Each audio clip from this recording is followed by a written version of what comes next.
Welcome back to Love is Kimes, the internet's favorite Love is Blind recap show, now available in both YouTube and podcast form. Thank you so much to everybody for the great feedback, the reviews, the comments, the best comment section, the only good comment section on the internet. The last good place on the internet. We have the good place. This is a recap of episodes 7 through 9. David, not going to lie to you, 7 was boring as hell. Oh my God. I felt like I was watching HGTV instead of this thing. I was like, well, you know, I've mentioned Married at First Sight a lot. And one of the problems is it's way more episodes. So there's like 5 episodes in the middle of the season. That's just like episode 7. So I felt like I was watching that. It was terrible. But I must note, I'm in Pittsburgh, Pennsylvania right now doing intensive Love is Blind research because I'm staying at a Hampton Inn. So I'm trying to see what exact hotel was all this going down. The site of the famed Daniel and Taylor meetup that we ended the last series of episodes in. It was a bit of a cliffhanger. Let's start there. We go couple by couple. Then we do will they or won't they. We do power rankings at the very end. We finished episodes 4 through 6 talking about Taylor confronting Daniel in said anonymous hotel about her belief that he had followed her on Instagram, that she had seen his profile, that he knew what she looked like. I was like, there's no way our boy's coming back from this. It's over. Call it. Daniel, this is not a spoiler, it happens at the beginning of it, pulls off one of the greatest comebacks in Love is Blind. This is the 28-3. He was down 28-3 and just pulled it together. Oh man. And then made it. She apologized to him at the end of this. Okay, well, the important context. So I do want to kind of recap this scene a little bit. Again, the reason why I was like, I don't believe this man is because there's a lot of reasons why. I still believe that he followed her. So you still believe that there is something nefarious going on? Not nefarious per se. I guess it's mildly nefarious in that I think he's lying. I still think he's lying. Okay. Now, I do want to be clear. I don't think it's a big deal. So, and I kind of established that in the last recap. I was like, look, I think I said this on the spectrum of Love is Blind crimes. This is very low. I do not dislike this man. I think he's a good guy. But I do think he saw her profile. I just do, David. I don't care what her app said. So there's a scene. Okay, so she gets a phone. First of all, they have this confrontation, and he goes into full, like, maybe I did. I don't know. I have this picture. He acts like he's a liar. That's just not. I mean, he acts like he's making it up. So a commenter actually made this point, and it was a really good point that it appears that his nervousness may have been from the fact that he kind of maybe thought that she was like, you're too short. I don't want to do this. And he came in with a little bit of nervousness from the jump. And then when she was like, said this other thing, he was really taken aback. I think he was and it's a good point. He may have just been expecting just a straight on breakup, you know? Yeah, I think that's true. And then he was just like, oh, okay, what's this other thing that you're talking about? I think that's true. There's a scene where a producer kind of comes up. I thought it was Molly for a second because it's like a redheaded producer. I'm like, what's Molly doing there? And said, we can give you your phone. She said, she goes, if we have the answers, if the answers you seek are here, we'll give you. It was like something like really like oddly phrased. Like a little like character in a video game. Right. They both are waiting for a while, and then they both say Bueller at the same time, and then like laugh, which is honestly a very cute moment. It is a very cute moment. Oh, these people do have a lot in common. It's also kind of like my favorite movie is Inception because, like, what else? It's Bueller. Like, it's the most. So unlikely. So she gets the phone. She opens this app. So I actually, David, I'm surprised. If I was her, I would have looked at his profile to see if the photo rang a bell. But she doesn't do that. She does this app. I guess, again, so he's not. It's a little weird. It's a little unclear. She's like scrolling through. She's not seeing him. And then she starts feeling embarrassed and guilty. I don't really, first of all, I've used apps like this. I don't think that they work. So that's, I just don't think that, it's fine. It's fine. People might be mad at me because he does seem like a good guy. And I'm not saying that, you know, he concocted this plan. I just think she saw his profile. I do. That's all. I just want to note a little bit of vindication here that Taylor too cannot tell these dudes apart. So here's my theory. Here's where I am with it. I'm with you. I do believe that it was possible that there was a following, like he followed her at some point. Yeah. And I think maybe at some point in the process, he thought it was possibly this chick he was following. Maybe when he met her, he was like, "Oh yeah, that's definitely this woman I was following." And like there was some sort of realization there, maybe. And I think that maybe she was like, "Yes, this dude looks familiar." Like there was something that feels on the scale, like you said, more towards the like harmless than him like really doing something intentional. I agree. I also think it's possible, by the way, he might have just like liked some stuff of hers. I just think she saw him in some capacity, and it's fine. It's not a big It's possible that she saw him like on somebody else's page, like you said, went to the like she just remembers seeing him in front of a fireplace on Christmas time. Well, part of the reason too why I feel like, I don't know, I felt like he kind of got away with it is he was so unbelievably forgiving and generous, and some of that also might have just been him believing he hit the jackpot and not wanting to shake the but the way he acts after this is exactly how I act when I get away with something, which is I'm so like, I'm just like, it's okay, it's not a big deal, it's fine, you did nothing wrong, because from this point on, and we don't really have that much to talk about with them, it is copacetic. And by the way though, but that also makes me, I guess, if I have to apologize for thinking that, he was going to get caught, I also have to apologize for, and maybe we have to not apologize, but like we were like, this woman wants out. From this point on, she seems pretty freaking in, David. Yeah, she's locked in on him. I thought, I'm with you. I thought this was her out, but this also could be, like she said, like they've both talked about this being a pressure cooker. This thing, like she made this huge decision. She thinks she may know this dude. You're up all night. You're freaking out. Like there just could be just like like we have these things in our lives where we make these big decisions. We do these things like you wonder about, like you buy a new car, and then after you get the car, you start researching your car a little bit more and like finding stuff that you didn't know before you bought it. Like I don't know if anybody else does that. I do stuff like that, and then like maybe there's this like natural freak out that she just had happen. Every single time I've gotten a tattoo, which is sort of the equivalent of that, I guess, in the moment I have panicked and been like, I think I gave them the backwards image.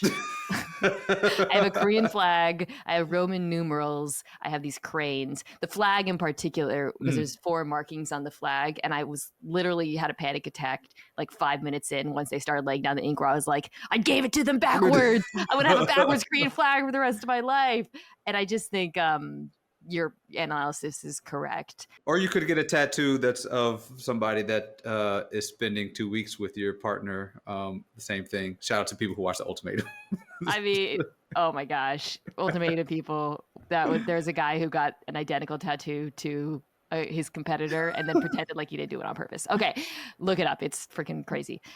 There's really not a lot to talk about. Like they go to Mexico. He does pee and not wash his hands, which I had to write down because that was so we have quite the cultural sort of like exploration here, because let's note here that we have multiple instances of feet on couches, shoes on couches, not washing hands after peeing, laundry once a month, and spider nest in pants. So there's a lot of things going on here that are like there's some hygiene. Yeah. It might be because there's like so little controversy this season. They had to They just sorry, and it's not Mexico. They're in Honduras. Again, my only takeaway from their time in Honduras is that he's very like, it never happened. We're cool. Yeah. And she does seem comfortable with him. She does seem committed to this. They meet they write their names in the sand while Bill Withers' Lovely Day plays. Again, budget. We got some Casey and JoJo on this. They meet each other's families, and I forgot to mention this. Like, it is really fascinating. Like, this was something we forgot to mention in the pods. He has a blind sister, and he mentioned that as like an incentive for going on the show because he wants to kind of see the world the way she does. which is like a legitimately interesting reason to be on Love is Blind. They not only meet each other's parents, they meet each other's parents together right away, which suggested to me, David, that this is already like they had, like the fact that they even let that happen. I was like, oh, this train is not going off the tracks at this point. Yeah, they're locked into their rich AF parents, both sides of the big houses. And they're like, both of our homes are a little bit big. I was like, Jesus, like y'all are set for life. You don't need to finish school or whatever. I also want to note that Daniel is the bar god. The things that he's saying here, he's risen this lady up. He's like, because even before he was like, I don't care where you go, I will find you. And then and then he was like, it's so great we get to do, and plus I get to spend time with my friend. Like he does that, and just like, oh my God, these are like legitimate. I'm making fun of these are like legitimate, like sweet things that he says. No, but then his mom is like, I want this experience for him to, to find love, but I want this to be for the woman so she can experience his love. I was like, it runs in the family. They're just like Hallmark cards. His parents were, it's okay. If I had to say something about Daniel, this isn't critical, but to your point, he is like executing this playbook to perfection. He is like so forgiving, he is so like, that man came into this and he's like, I'm gonna make this work. And he is. And I think the family recognized that quickly because they also saw them together and they were like, we are locking this down as a unit. And her family was a little bit resistant at first. Parents were a little bit put off by the whole thing. The mom's like, why would you get engaged and not tell me? I felt left out. We don't have divorce in this family, which is always interesting thing to say. But by the end, I felt like the parents were also, he asks for permission. They say yes. Again, this one, I cannot believe. Listen, slow clap for our guy. I know. I thought this was. This is the reclamation project. This is the comeback story. This is like Rocky 3 or whatever of Love is Blind. Way to go, dude.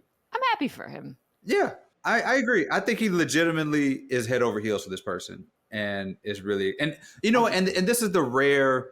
Like he went on this show for an express reason, right? For like a legitimate reason.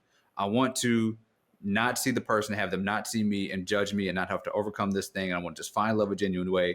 And it actually happened. Like we don't totally always see that on the show. Like the people fall back into their outside lives and they do that. And he wanted a thing and he did exactly what he sought out to do. Yeah. Find the registered nurse with Taco Bell. We and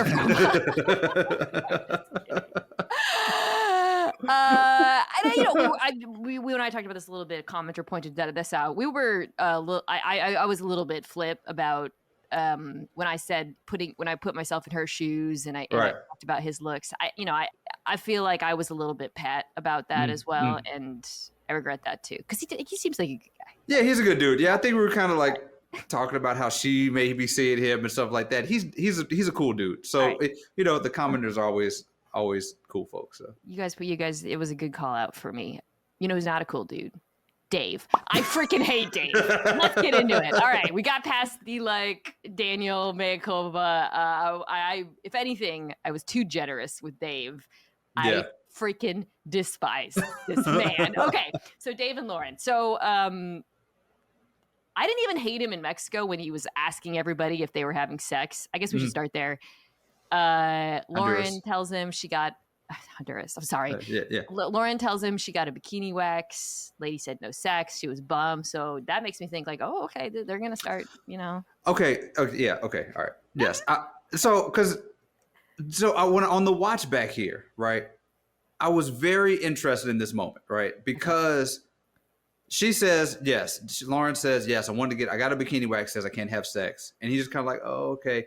And then for the rest of the time they're there, he keeps saying she's not ready to have sex. He keeps telling everybody else she doesn't seem ready to have sex. But she told him explicitly, I came here to have sex. I just can't do it in the next 24 hours. I think he is so full of yeah. about the story he wants to tell about her versus reality. And I'm so glad you pointed this out because this man has been looking for reasons to get out of it. We're going to get to the end, which is when it becomes like hits a boiling point. But I think to your point, the sex thing is part of it. The meetup is such a dud this season because there's just nothing going on. There's no exes. There's no drama. Probably this is the most interesting thing that happens at the meetup in Honduras is him going around and asking both men and women, by the way, if they've had sex. He does reveal, I can't remember which one the people he was talking to, that he knows her exes and he's a little bit put off that she was dating someone until the end. And he hasn't had a girlfriend for 4 years and he thought everybody was going to be like that. Okay. But at the party, so he asked Devin if Devin's had sex and Devin is like, no. And it's fine, you freaking weirdo. Shout out to the producers who were like, somebody's got to ask the sex question. Let's get the weirdest dude on the show to corner people and ask them if they've had sex. One-on-one conversations. He didn't go, who all here has had sex? Let's get the person everybody hates, who clearly makes everybody the most uncomfortable.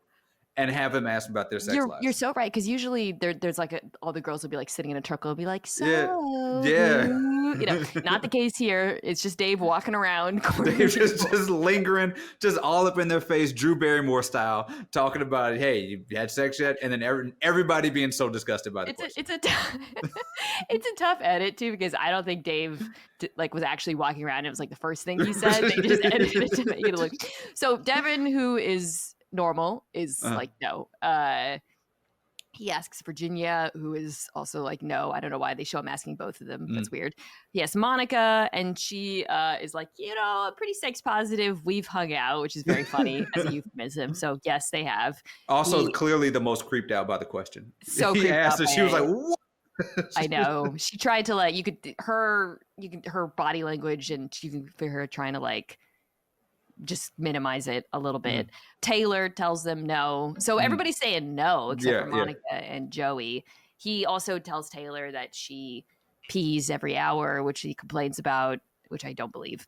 They have a little conversation in bed where in Honduras, it doesn't seem like things are going well. It doesn't seem like they're careening off of a cliff. It just seems more awkward. It's kind of like, okay, it's a weird thing. They remind me a little bit of, if I had to compare them to a couple, Chelsea and Jimmy. A couple seasons ago.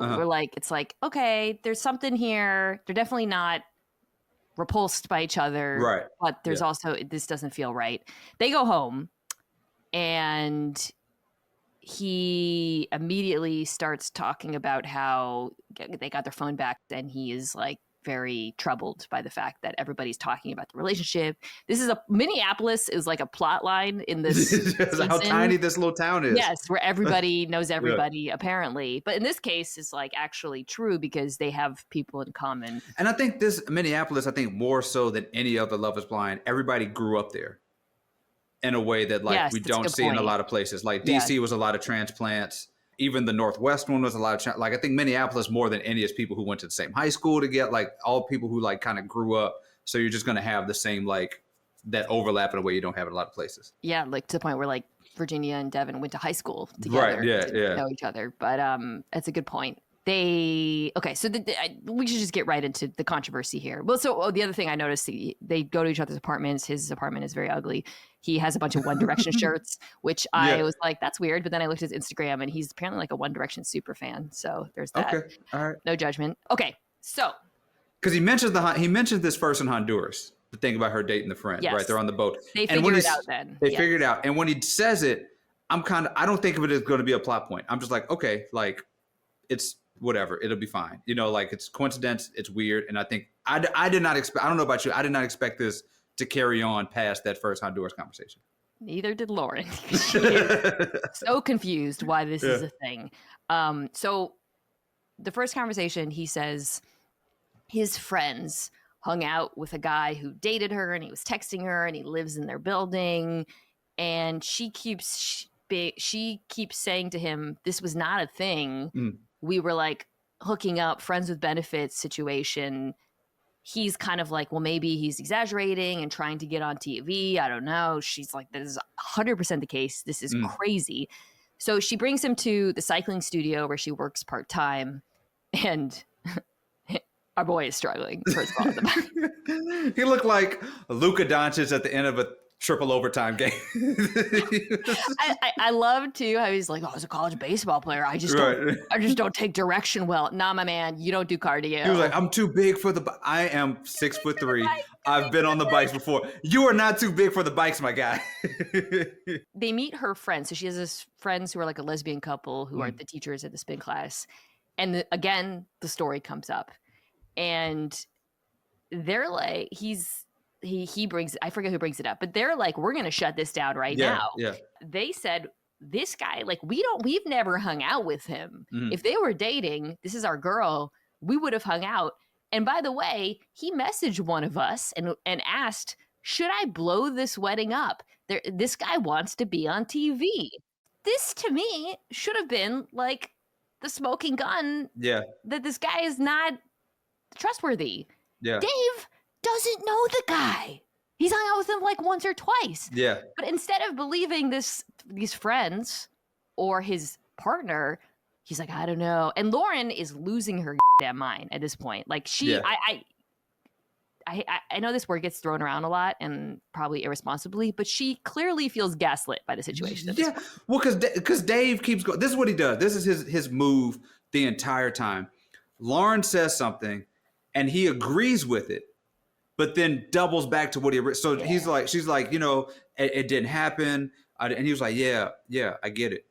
I just don't believe you. It's like, well, wait a minute. Like, you don't, like, stop doing that. Stop having that stupid deadpan look on your face, looking at her, agreeing and saying, yeah, I see your point. You shouldn't have to go through this. You're a great person. You're a trustworthy, honorable person. Also, I still don't believe you. Like, it is the definition, like you said, the word gets thrown around a lot. It is the textbook definition of gaslighting. And you're watching him drive this woman mad in real time. A woman who, by the way, wants to talk to his friend. She's like, let me clear this up. So I was a little, at the beginning I was talking about how the way Daniel is acting is clearly someone who's gotten away with something. It's just my interpretation of the situation. Again, it's low stakes. The way Lauren is acting is like someone who is 100% innocent and telling the truth. That is my, like, this woman is hiding nothing. She is so clearly befuddled by this whole situation. And then they have this huge fight at the very end where he's like, well, your friends say that you were hooking up this dude the weekend before. She's like, no, I wasn't. Like, this is crazy. And he keeps saying it. She says, I didn't see. She was like, you were hooking up with the guy the weekend before. She was like, I did not see him for like weeks before. He was like, yeah, okay. But I just can't get over the fact you were hooking up with this guy the day before. And it's like, it's crazy. So they're supposed to meet up with his friends. And she's like, I want to meet up with your, sorry, I'll stop clapping. I want to meet up with your friends and clear the air. He doesn't want that to happen. And that's why David, I believe this whole thing is him trying to get out of the relationship.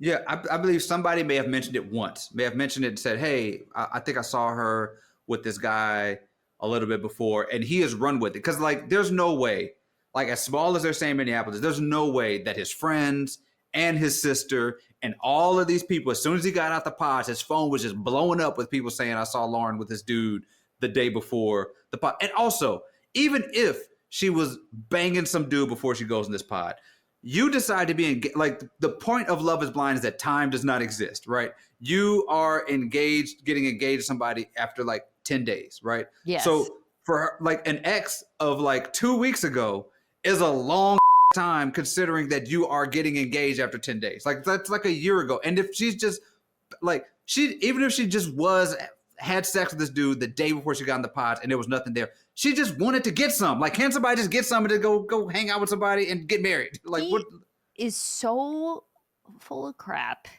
too when he talks about how he objects to what you're describing.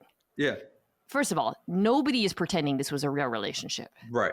Not even his friends who are like saying that she was hooking up with this guy. Nobody is like, this woman had a boyfriend. Because there's been scandals like that, the Trevor scandal. Right, yeah. Which was obviously times it was bad, not just because he was dating someone, but because he was messaging her that he was going on the show and he was going to come back and all of that. Whatever. Right. Nobody is pretending that's the situation here. The worst possible scenario for her is that, to what you said, which is that she was just hooking up with the guy until the very end. Right. It wasn't even until the very end. But there's his like discomfort with that is so fake. Yeah. It's so fake. I don't believe this guy for a second when he says it bothers him. Everybody keeps bringing up the same point. They're like, yo, did you try to hook up with somebody? Like, did you go to a bar before you went to the pods? Would you have hooked up with somebody before the pods? And he's like, yeah, that's a good point. Still, I can't get over the fact, it's just, he sucks. I think that there are people who are like gaslighters. There are people who are mean. There are people who are insecure. I think just straight up, Dave is the biggest loser that we've seen on the show since Bartise. Like, it's just straight up, just like as a human loser, as like just a guy who is just like, just sucks as a person. You know what I'm saying? Like you can look at like different people and just say like, oh, you have this issue that you can't get over. Yeah. You have this insecurity. You have this thing. You're just a mean person, whatever. He's just like the word to define him is just a straight up loser. And we have not seen this since Bartise. The Bartise bomb. There we go. It's a great comp though, because there's been a lot of villains in Love Is Blind history. But what you're describing, which is this guy trying to get out of something but being too pathetic to just say how he feels, is Bartise-like behavior. And we are watching a woman being driven mad. Yeah. If I was her friend and I saw this, I mean, we don't know what conversation she had with those two women, but if I had that conversation and he'd acted the way I had, I would have pulled her aside after and been very upfront. Yeah. This is not your man. They were disgusted with him. Like the hug at the end, like she did the like look to the side hug at the end. Like they were over it. Let's have a palate cleanser and do Joey and Monica here. Okay. All right. We'll end with Ben and Sara. Well, obviously Devin and Virginia as well. Okay, so Joey and Monica do get a lot more screen time in this one after being very absent. They have dinner in Honduras. They talk about her being tall. There's this scene where they're like talking about sleep in bed. And I'm not going to lie, I was kind of kicking up my feet and smiling. It was so cute. I mean, like, come on. Like, they're just... They are adorable. I think they've already sort of reached like peak Love Is Blind coupledom. Yeah, I think, I think like they're sort of that unimpeachable great couple that we get once every few seasons. It's just really nice when you watch a couple that's actually falling in love. That's look, I don't want 5 couples like this. We watch this show for the best mess and the drama and to hate on Dave's. But there's not always a love story, but you do want a true love story. And I felt this way. You and I joked in the first episode about how they would fake drama for them. Yeah. So in the preview for there's going to be another preview, I think. But for one preview, they showed him revealing he has OCD. And it was like a 30-second conversation where he talked about it, which, by the way, it's very interesting. He talked about having to do exposure therapy as a kid. And she was very understanding and cool. He said it was the thing he did to get control when his sister, who you remember died, went to the hospital. Just like a great, like, oh, this is like a guy revealing a lot about himself and a woman being very understanding. Yeah. And the preview was like, I have OCD, and she asks a question, goes, boom, boom. And it's like, come OCD. on. Right. He is right that the placement of the fireplace was really weird. It was a weird place with the fireplace. And then later, they kind of tease a little because he folds the shirt, and she's like, did you fold it wrong? And it's like, come on. Like, there's nothing here. There is a little actual tension, though, which is her sister that we should talk about. He goes to her parents' vows, her family, I think her dad is Chilean one. They, at one point, all just jam. This has ever happened at a family gathering for you where everyone's just like, let's jam? So I had a girlfriend. Actually, I dated somebody in Minneapolis. Dated somebody in Minneapolis afterwards. Like met her parents. I was in college. Met her parents. Had dinner, and like first of all, the dad drank milk with his dinner. I just want to throw that out there. He drank a glass of milk with dinner, and then afterwards, her and the dad and the son just like go into the corner of the living room and start like playing guitar and like singing together. And I was like, what? What is going on? Maybe it's a Minneapolis thing, but hey, who knows? It was that was the closest I've ever come to watching a full-on jam session while I'm all busy. I am married to a music writer and producer. And he knows that I don't even like going to a restaurant if there's music. This is like my worst nightmare. Of course, Joey takes it in stride. He's very cool about it. Gets really into it. But also the camera angles while they're doing this, like up in their face, below. It was a literal nightmare like camera angle that they were doing. It was like an acid trip scene. That I actually could not take. Yeah, Monica also was like a little bit embarrassed. It was cute. But then there's one thing actually I clocked that is I actually think worth mentioning. Her sister's there with the sister's boyfriend. I think it was boyfriend, not fiance or husband. Oh, right. Maybe it was, anyways, her partner. And they're like, yeah, haha. He was chatting online with Monica, and then she redirected him to the sister. Just noted. Yeah. So then she talks to her sister. Wait, hold on. Joey just like, meh. Oh, right. He's like, he really wants her. He really wants mine. He did that. Yeah, like, long just like game. really, no, you're right. They were a little awkward, actually. It was very awkward. It was kind of funny, but like it's the kind of thing you don't really say in that moment. He was like dragging the joke a little bit too much. She lives at home of the infamous communal sock bin. They show her bookshelf, which very adult fantasy novels. Again, very on brand for Monica. They show her talking to her sister, and the sister is like, he's not your type. Your type is like 6'5" Italian model. And she's like, well, that's pretty specific. And the sister is like, but you could get that. And then she says, is he the right personality for you? Monica looks annoyed in this moment. And then the sister says, I didn't think you'd get married first. She's like, I could see him being a good actor. So again, Monica I thought Monica looked pretty pissed off. Frankly, it's about as upset as I've seen either of them. Yeah, right. The happiest woman in the world. Yeah. So they do have a scene later where they kind of talk about it. She doesn't throw her sister under the bus, but she brings up that she has concerns.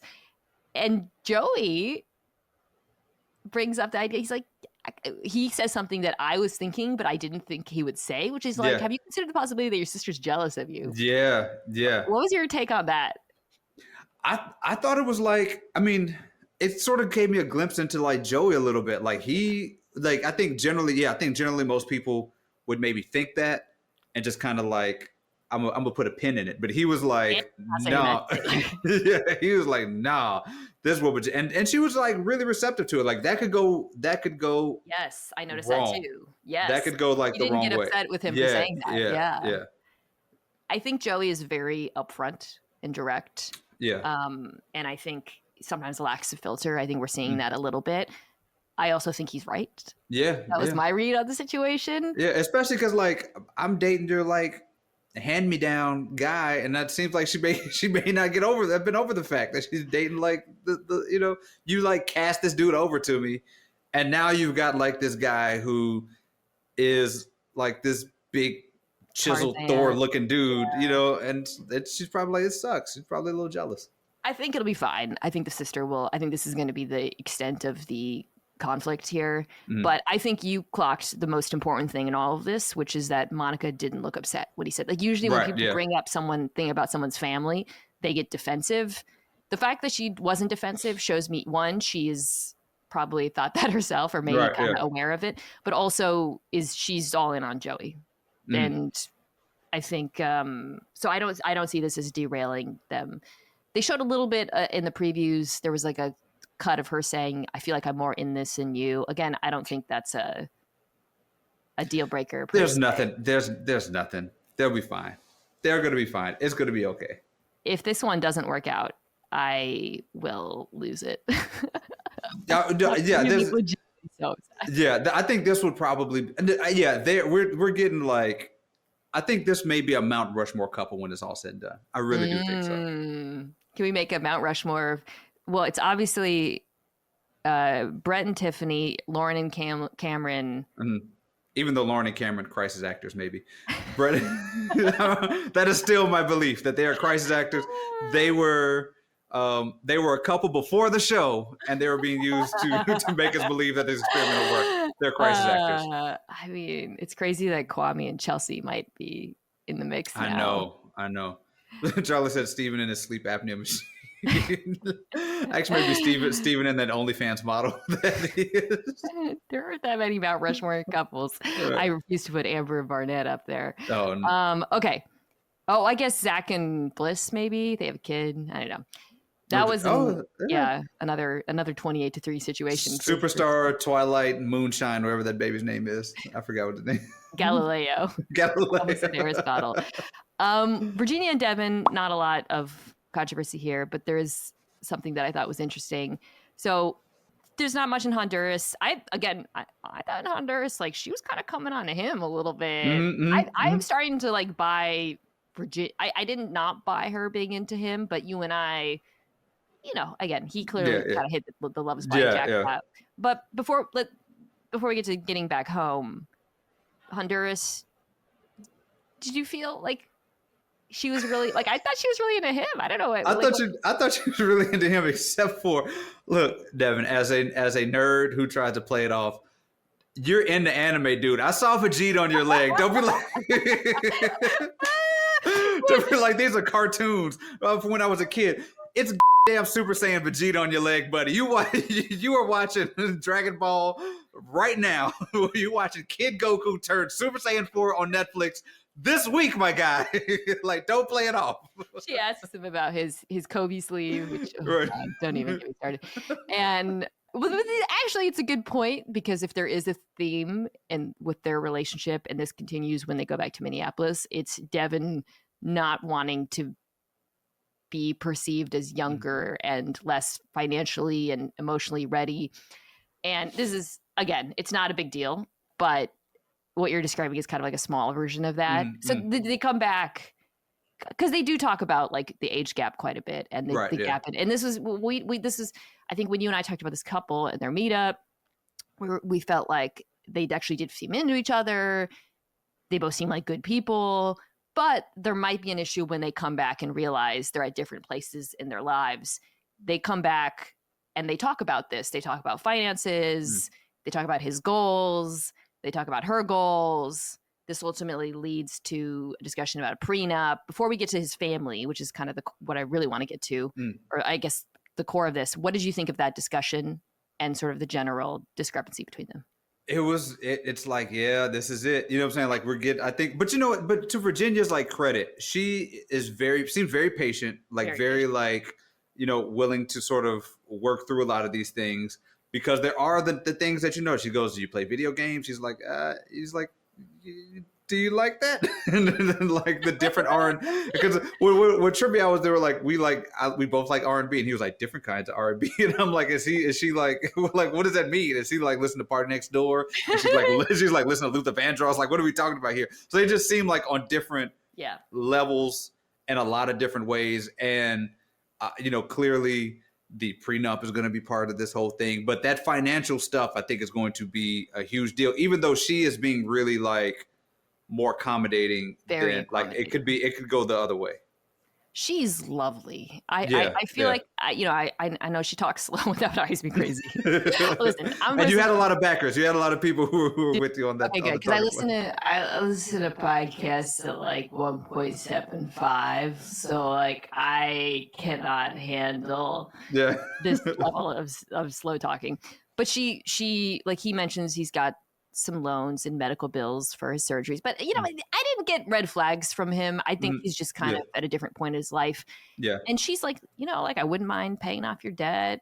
This is how the team wins. It's cute. Like, and I think if the genders were switched, this would seem a lot more normal. Right. Yeah. And not normal is the wrong word, but it would be a lot more societally acceptable. Yes. I think the way she's handling it is really freaking cool. And I think she seems like a lovely person. So, okay, they go and meet his family on the farm or wherever they are. And the family is like asking questions. How many kids do you want? Because you're older, which, by the way, is so freaking inappropriate. And that actually really bothered me. Someone who had a kid later in life. It's not the kind of thing you ask. Certainly don't put it in the context of someone's age. It's actually just kind of rude. Right. Yeah. So whatever. Yeah. So then the family starts like bringing up all this stuff. Like, he always wanted 5. He was going to name them Devin. And he is like so embarrassed. Mortified. Yes. My note was they're scaring the hose. They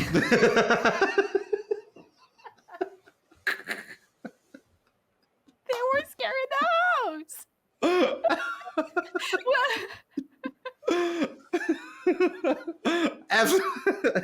Absolutely. They're scared.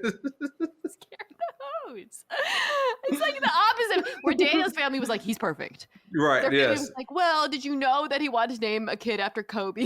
And he's kind of a loser. Like, I was at like, even we're like, you got to meet our pig. I was like, oh, yeah, let's go see the pig. And he was like, this. The whole time I felt like he was mortified, David. Yes. There was a moment that was interesting where they were like, do you guys believe in 50-50? And Virginia's like, yeah, we believe in 50-50. Dad was like, oh, we believe more in like kind of what makes sense. It was like, let's put a pin in that. Oh, yeah. Like, what would you do if he lost his job? What would you do if our parents had to move in? I was like, Jesus, guys. Yeah. Look at her. Just be cool. I think the producers were like, ask the financial questions. And his family, who clearly has no chill whatsoever, they were just like, we're just going to like ask all the questions possible. Like, I don't know. I'm with you. You see this smoking hot lady with a good job rolling to you just like make her plate and shut the hell up. Yeah, it was an interesting contrast from him trying to like play down his youth and be cool and have goals. I mean, I believe that, but and still has never been like, you're drop dead gorgeous. He's just been like playing it so incredibly cool. Playing it super cool, and I think it's worked. Right? She's into him. Yeah. I'm saying this because I'm team Devin, because I genuinely think he's a good guy and a show that there aren't a lot. So well, because also there were a lot of the conversation last week about him and Brittany. There were a lot of people who kind of like were on both sides of it, and also understood Devin's point. And I think there's and the point that you made about like, this woman clearly seemed to like not be sure. Yeah, and I'm not sure if that factored into his decisions. I think we're still missing that climactic conversation. But I do want to acknowledge that there are people who are like more team, like still very team Devin about that. I think that was a really tricky one because like I agree with you that we missed a conversation. Yeah. So I'm really interested. I was, like I said, putting myself in his shoes, I could see having a lot of hesitation about that. Yes. I think how he expressed that hesitation is kind of the missing piece a little bit here. So I am very interested in seeing that meetup. That's going to be fascinating. Yeah. I think the next batch of episodes, they teased it. It looked great. Yeah, it looked like it was. It doesn't look like it's going to cause any trouble. Yeah. I am rooting for. I was a little bit like, this couple's boring. I've pivoted to, I think I do find myself rooting for them and their scenes, which is why with his family, I was like, shut up. You're really like, you're making life hard for our guy, because he is a good guy, unlike the final guy that we will talk about here. Ben and Sara. This is this is where it ended, right? Episode 9 ended. It wasn't really a cliffhanger per se.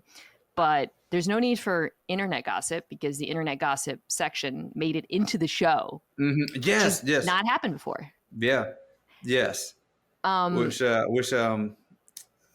Ashley from last season had friends who could send her TikToks like that. Okay. So there's really not a lot to talk about before that, because the whole, every scene with them is like, we are so hot and we love each other. And right. Yeah. we're clearly having a lot of sex, and, he sets up a meetup. Clearly he assembled a squad of his wokest friends. Yes, he did. I have the I have black friends of his Rolodex. Put together the community college catalog. And they all like vouched for him. Just living out, Yeah. Got a lesbian friend. He's like, I'm a lesbian. Like, and it's great. No, I mean, they all seem lovely. One of them does make the point, which I do actually want to ask you about before we get to the TikTok scandal. They were joking about how like it's kind of unfair to do Love Is Blind when you just end up meeting two hot people, which is kind of like a theme with this season. Yeah, and I wanted to ask you about that. Do you feel like the contestants are too hot right now? I think we don't have the smattering of like normal looking folks that we usually have on the show. You know what I'm saying? Like, I'll say we don't have. I think Daniel's probably the closest one who's like has a physical insecurity that he's got to work through. But considering that I can't really tell a lot of these people, I couldn't tell a lot of these people apart. I don't find them to be like overly hot in the way that maybe we had in like the first couple of seasons. Like the first couple of seasons were kind of like a lot of hot folks in there, and that was a big criticism of them. I just think it kind of broke out that way this season. You know, like because I think it's kind of, you know, we have. I mean, it's like a different scale, right? like we have a Virginia who is like, you know, and the you're going to choke lady from last, like you have like one or two that are just like, right. You know, but I don't find this to be different than any of the other seasons. I do wonder if from a television producing perspective, the people being hot and there's sort of being a baseline creates less drama, because a lot of like you get these very cringy but like intense moments when people are disappointed. Yeah. And what happens if nobody's disappointed? Yeah. I would throw that out there. But that's true. We haven't gotten well, I mean, Dave is probably the only one, but he's just disappointed because for whatever reason. But like he's the one that's looking than him. Right. Yeah, clearly. But that has never stopped a guy from like from judging a woman on her looks, you know. So I just think, we just haven't had that sort of drama. But also, I don't think Ben and Sara are you know, like I don't see them enough. Just like, well, they're two very conventionally attractive people. But like I'm watching, like everybody's talking about how hot they are. I'm like, sure, whatever. You know, I will say this, given like how disappointed I was in Sara earlier, you know, for her like 5 minutes of like I care about equal rights or whatever. I was repulsed every time she was happy with this dude. like it never came up again. We have soul ties, we have all this stuff. It just never, and like to have never had the conversation and still be like, this is my soulmate, my twin flames or whatever. Like, whatever, get out of here. Well,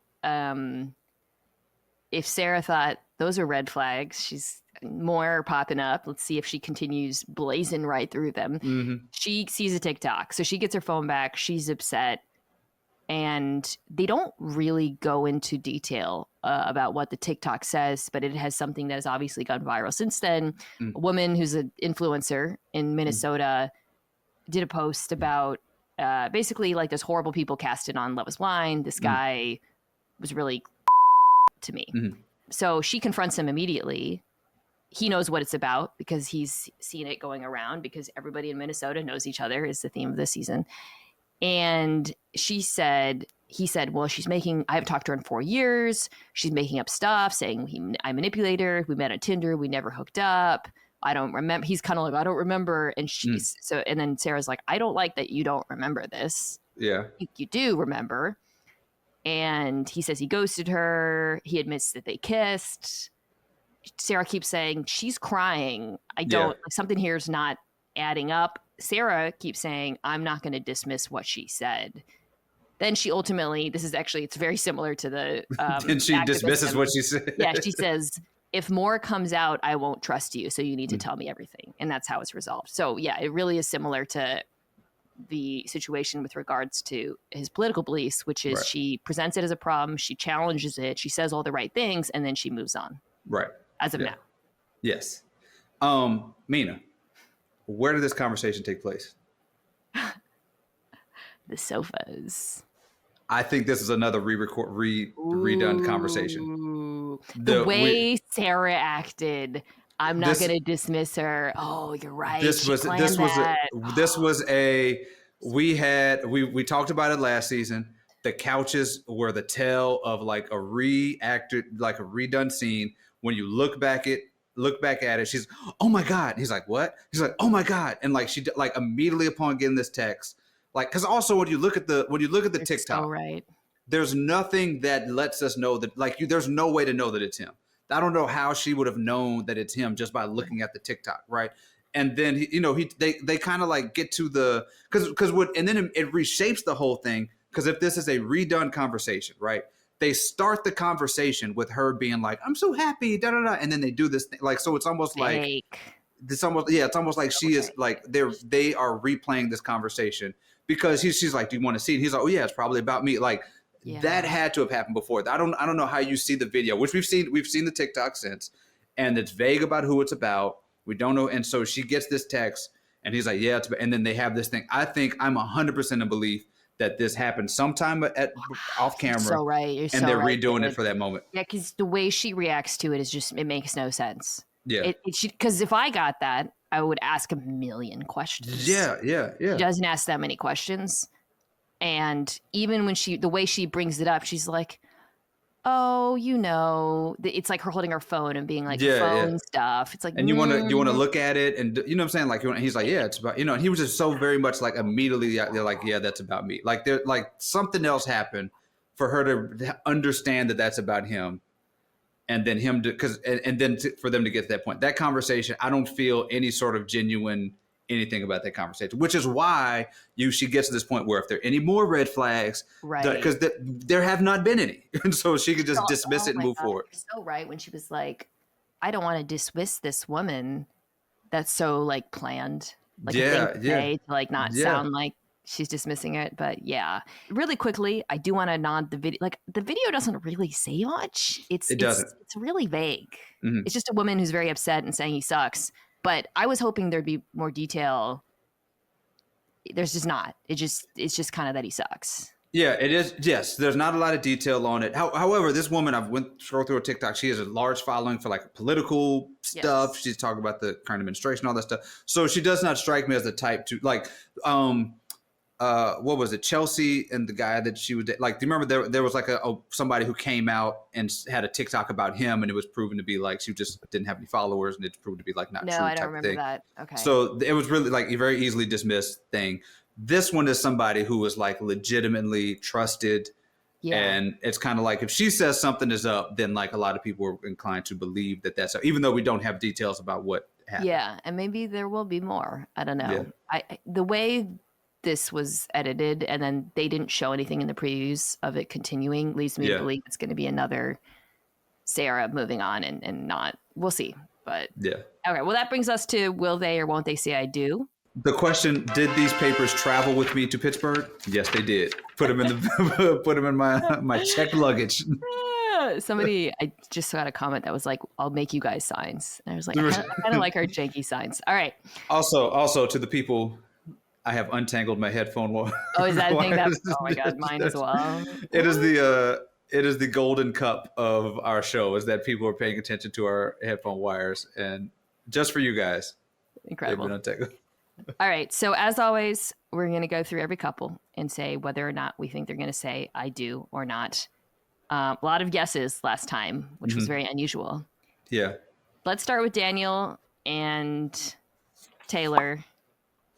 Daniel, the New England Patriots. That's fine. We both are saying yes, which is crazy. Yes, the 16th seed who has made it all the way. That's Daniel, man. Unbelievable. We could actually have two Mount Rushmore couples coming out of this thing. If Daniel sticks the landing here, we could have like two incredible couples coming out of here. Daniel is not fumbling this. He is at the gates of heaven right now. He is not fumbling the bag. Okay. Dave and Lauren.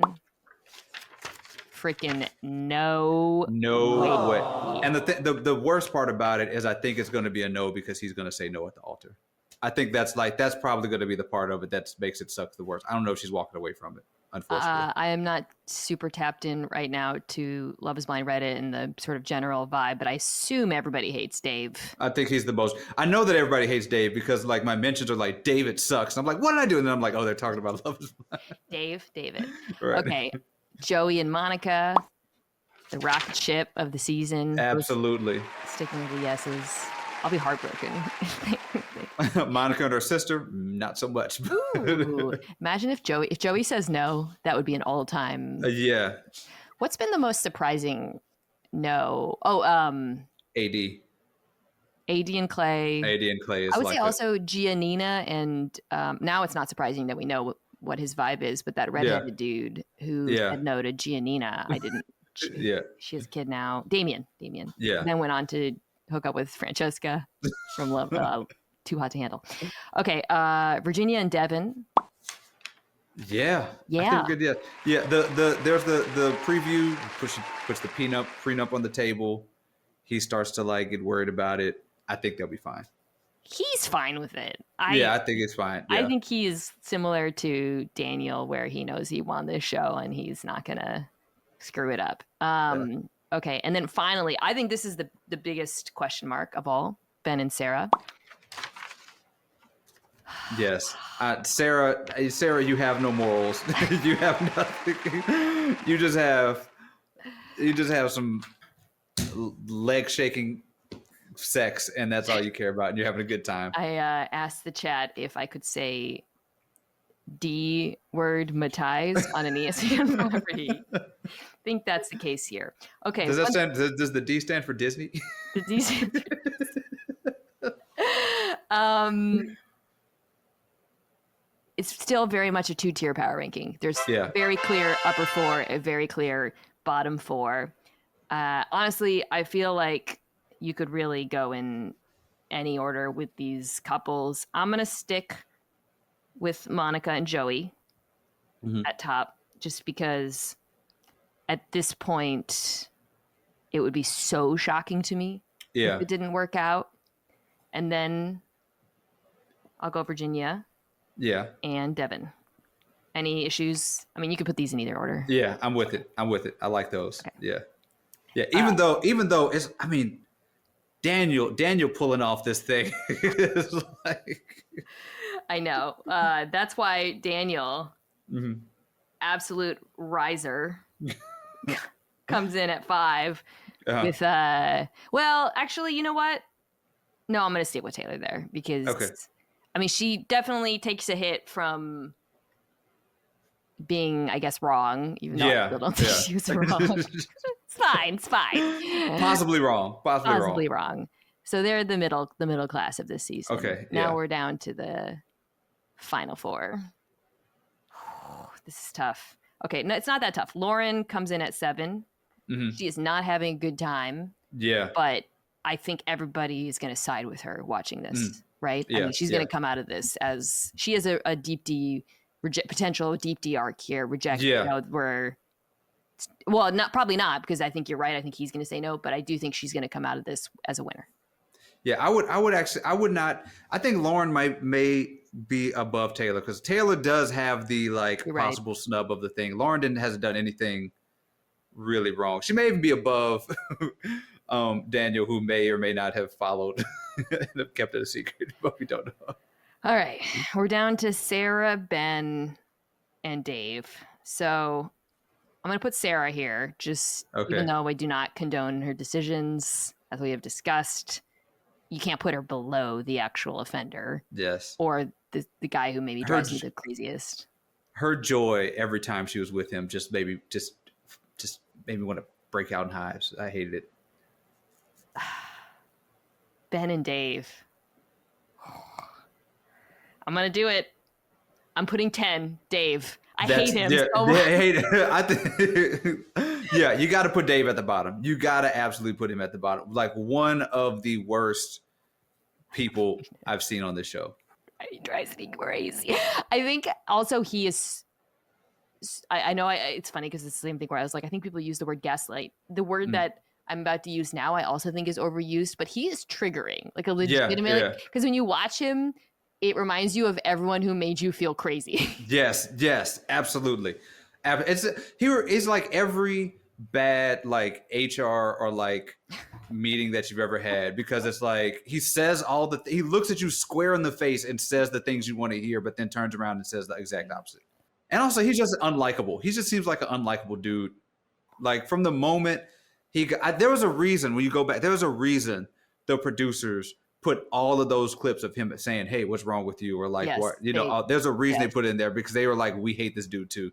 We're gonna make him corner everybody and ask if they had sex, so you can feel as icked by him as we do." Like they are letting us know that this dude is a villain the whole time. Producer Charlie jumps in to let us know that he did some research and Dave never hit above 200 in college basketball.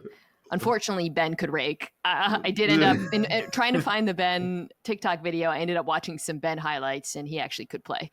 Dave, also that shirt he was wearing, that weird sweater shirt. And also his the gym, the workout area at his baseball team didn't have any bikes. So that's he just doesn't take instruction well. Okay, that's it for now. We will be back next week. I am very excited for this next batch of episodes because it finally has the Madison scene, which I can't wait to see. Madison, Meg, and Mason are returning as well as Brittany. So it seemed like Meg and Mason were like holding hands walking in. It seemed like they may have coupled up, and Madison may have a complete meltdown at this. God willing. This has been Love is Kimes. If you haven't already, please rate and review. As always, we will read clearly your YouTube comments. So thank you for leaving them, and we'll see you next week.